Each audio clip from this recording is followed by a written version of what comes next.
Usai diputus bersalah dalam pembunuhan berencana Yosua, Kuat sempat mengacungkan gerakan salam metal ke arah jaksa penuntut umum sambil tersenyum.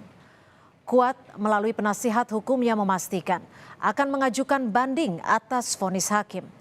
Salah satunya soal alasan memberatkan Kuat tidak sopan dianggap mengada-ada.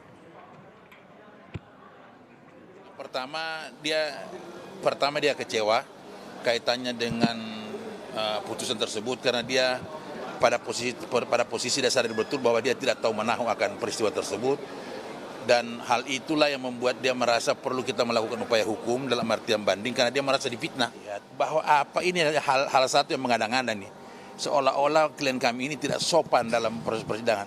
Tadi kami jelaskan bahwa tidak ada satupun tindakan atau perilaku dari Kuat Ma'ruf ini yang bisa dianggap bahwa dia ini orang yang tidak sopan mengikuti persidangan.